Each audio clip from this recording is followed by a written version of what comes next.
सांगली महापालिकेच्या सर्व 78 जागा एकनाथ शिंदेंची शिवसेना ही स्वबळावरती लढणार असल्याचं मंत्री शंभूराज देसाई यांनी काल जाहीर केल्यामुळे आज सांगलीमध्ये एकनाथ शिंदे यांची शिवसेनेतील उमेदवार अर्ज भरणार आहेत। मोठ्या ताकदीने ही महापालिका निवडणूक लढवू आणि जसं नगर परिषद निवडणुकीमध्ये शिवसेनेला यश मिळालं तसंच यश महानगरपालिकेच्या निवडणुकीमध्ये मिळवून दाखवा असा विश्वास एकनाथ शिंदे यांच्या शिवसेनेचे आमदार सुहास बाबर यांनी व्यक्त केला।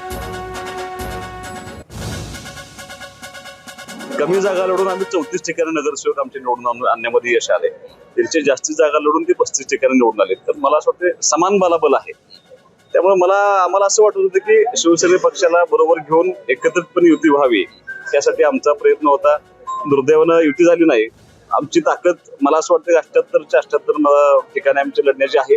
आम्ही आता स्वबळावरती आम्ही लढतो। एकनाथ शिंदे साहेबांचं काम बघून, लाडक्या बहिणींसाठी शिंदे साहेबांनी केलेला जो प्रयत्न आहे, किंबहुना ह्या शहरामध्ये मागच्या 3 वर्षामध्ये शिंदे साहेबांनी जवळपास 400-500 कोटी रुपये विकास कामांसाठी दिला होता। त्या सगळ्या कामांच्या फलित म्हणून ही सगळी लोक शिवसेनेवर येतील असं मला वाटतं। एबीपी माझा, उघडा डोळे बघा नीट।